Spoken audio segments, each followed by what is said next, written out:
there. Subscribe to my channel. And also press this bell icon. Good morning. पिछले दिन हम लोगों ने चालकता के आधार पर पदार्थों का वर्गीकरण पढ़ा था, कूलाम का नियम पढ़ा था, एप्सिलॉन जीरो का मात्रक और एप्सिलॉन जीरो का बीमा भी हमने पढ़ लिया था। आज हम लोग शुरू करने वाले हैं एप्सिलॉन जीरो का मान। कभी कभार एग्जाम में पूछ देता है कि एप्सिलॉन जीरो का मान कितना होता है या मान ज्ञात कीजिए। एक नंबर में क्वेश्चन भी आ सकता है। तो देखें आप एप्सिलॉन जीरो का मान, numerical value of epsilon zero. Epsilon zero क्या है? निर्वात अथवा वायु की वैद्युतशीलता है, परमिटिविटी ऑफ फ्री स्पेस या एयर भी कह सकते हैं। तो देखिए हम लोग कूलाम के नियम में पढ़ा क्या था, वहीं से हम यहाँ लिखते हैं, हम जानते हैं। आप क्या जानते हैं देखें ध्यान से। हम यहाँ लिख सकते हैं K is equal to K। K is equal to K लिखने में कोई दिक्कत भी नहीं है।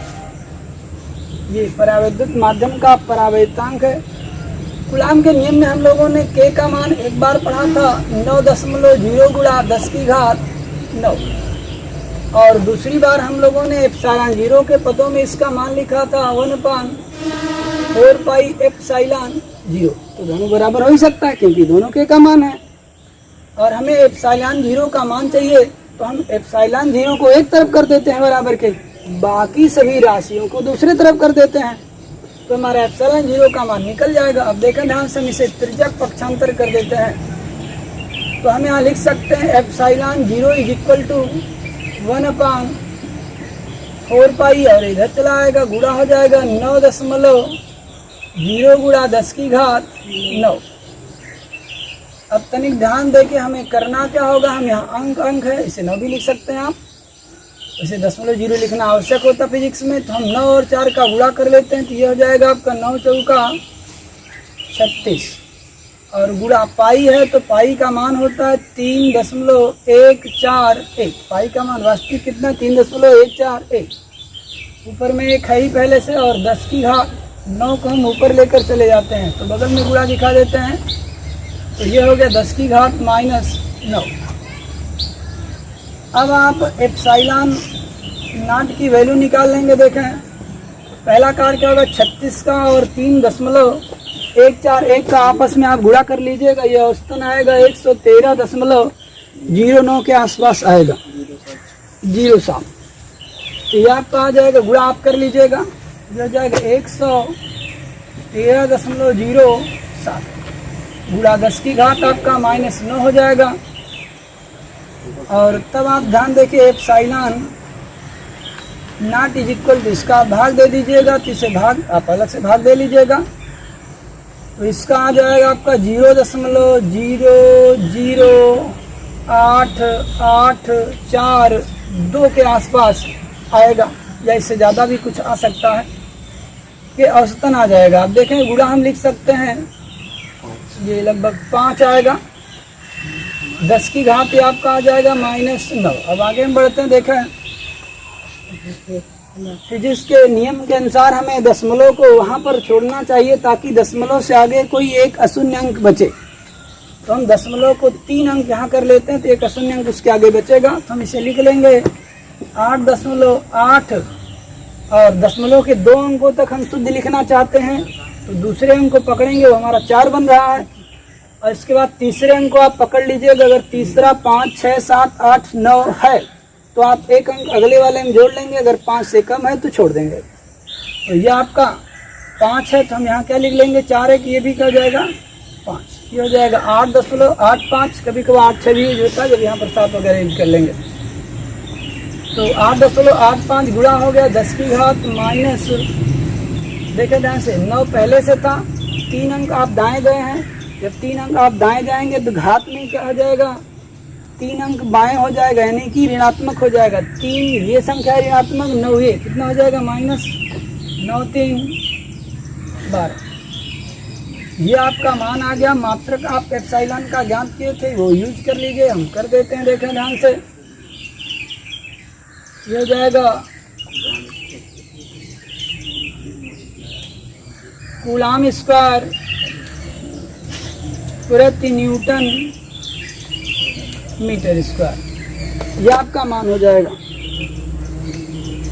चलिए थोड़ा और भी आगे हम आपको बताने का प्रयास करते हैं। देखें कूलाम के नियम के लागू होने की शर्तें। अगली हेडिंग होगी कूलाम के नियम के लागू होने की शर्तें।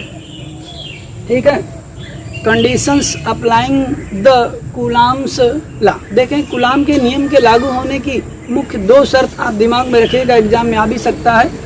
देखें कूलाम के नियम के लागू होने की 2 शर्तें हैं। पहला, एक तो जो आपने आवेश लिया था वो दोनों स्थिर बिंदु आवेश होने चाहिए, यानी कि दोनों आवेश स्थिर बिंदु आवेश होने चाहिए। अगर ऐसा नहीं है तो कूलाम का नियम लागू नहीं होगा, अर्थात कि गलत हो जाएगा। दूसरा है आपका, देखें कि दोनों आवेशों के बीच की दूरी 10⁻⁻15 मीटर से अधिक होनी चाहिए, तभी कूलाम का नियम लागू होगा, अन्यथा नहीं होगा। ये 2 आप शर्त कंडीशन आप याद रखिएगा। और भी कुछ चीज़ें आप ऐसे सुन लीजिए। कूलाम के नियम का महत्व, कूलाम के नियम का महत्व, इम्पोर्टेंस ऑफ कूलाम्स लॉ। देखें क्या है, देखिए कूलाम का नियम छोटी से छोटी और बड़ी से बड़ी दूरियों के लिए सत्य पाया जाता है। बड़ी से बड़ी दूरी में आप पूरी तरह से बैठा लीजिएगा कि 2 से 3 किलोमीटर तक ही रेंज इसकी होती है बड़ी से बड़ी दूरी में।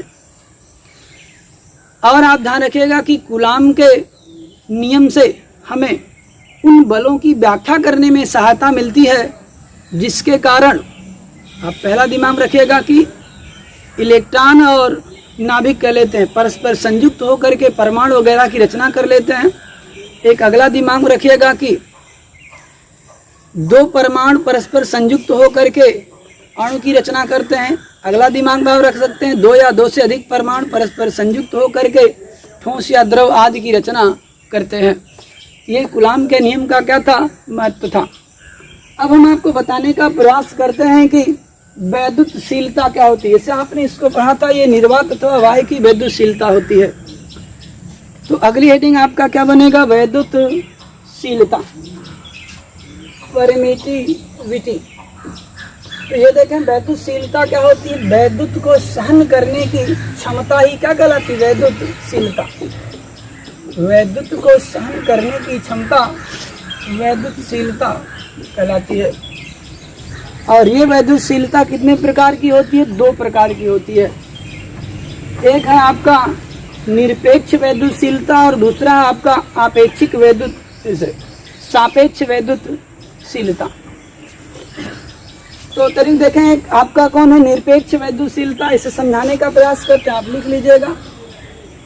अभी पीछे भी आया था, निरपेक्ष वैद्युतशीलता नाम दिए थे आपने, वहाँ पर लिखा था epsilon is equal to epsilon 0 into K. आप समझने का प्रयास कीजिए निरपेक्ष वैद्युतशीलता क्या है। यही निरपेक्ष वैद्युतशीलता है। यहाँ से आप परिभाषा बना लीजिएगा, निर्वात अथवा वायु की वैद्युतशीलता और परावैद्युत माध्यम के परावैद्युता के गुणनफल को क्या कहते हैं, निरपेक्ष वैद्युतशीलता कहते हैं। यहाँ से परिभाषा बना लीजिएगा और अर्थात करके आप ये सूत्र दे दीजिएगा। यह आपका निरपेक्ष वैद्युतशीलता हो जाएगा।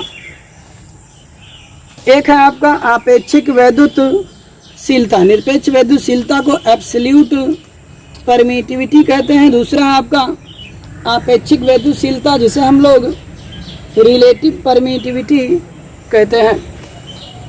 अब आप तनिक ध्यान से यहीं पर आगे हम बढ़ते देखिएगा, आपेक्षिक वैद्युतशीलता, रिलेटिव परमिटिविटी। अब इसी सूत्र से हम आगे बढ़ेंगे, रिलेटिव परमिटिविटी, आपेक्षिक वैद्युतशीलता, रिलेटिव परमिटिविटी। अब यहाँ लिखेगा, हम जानते हैं और सूत्र फलाने ठिकाने से देखें। सूत्र आपके पास है epsilon is equal to epsilon naught into K. इसी से आगे बढ़ेंगे। देखें आप, हम के इज इक्वल टू ज्ञात कर लेते हैं। देखें ये हम लिख सकते हैं एप्सिलॉन अपॉन एप्सिलॉन नॉट। बराबर वगैरह आप ढंग से लगाइएगा। और साफ साफ लिखने का प्रयास कीजिएगा। वास्तव में यही के क्या है आपका? आपेक्षिक वैद्युतशीलता है। अभी इसे आपने पहले क्या नाम दिया था? परावैद्युत माध्यम का परावैद्युतांक। वास्तव में परावैद्युत माध्यम के परावैद्युतांक को ही आपेक्षिक वैद्युतशीलता कहते हैं। और आप ध्यान रखिएगा कि आपेक्षिक वैद्युतशीलता को या तो के से प्रदर्शित करते हैं या फिर आप दिमाग में रखिएगा एप्सिलॉन आर से प्रदर्शित करते हैं। Relative permittivity. तो इसके बाद आप इसकी परिभाषा भी आप समझने का प्रयास कर लीजिए। यहीं से देखें, ये क्या है? परावैद्युत माध्यम की वैद्युतशीलता। और ये क्या है? निर्वात अथवा वायु की वैद्युतशीलता। तो आप ध्यान से समझिए, परावैद्युत माध्यम की वैद्युतशीलता और निर्वात अथवा वायु की वैद्युतशीलता के अनुपात को, रेशियो को, घटा को के अनुपात को क्या कहते हैं? आपेक्षिक वैद्युतशीलता कहते हैं।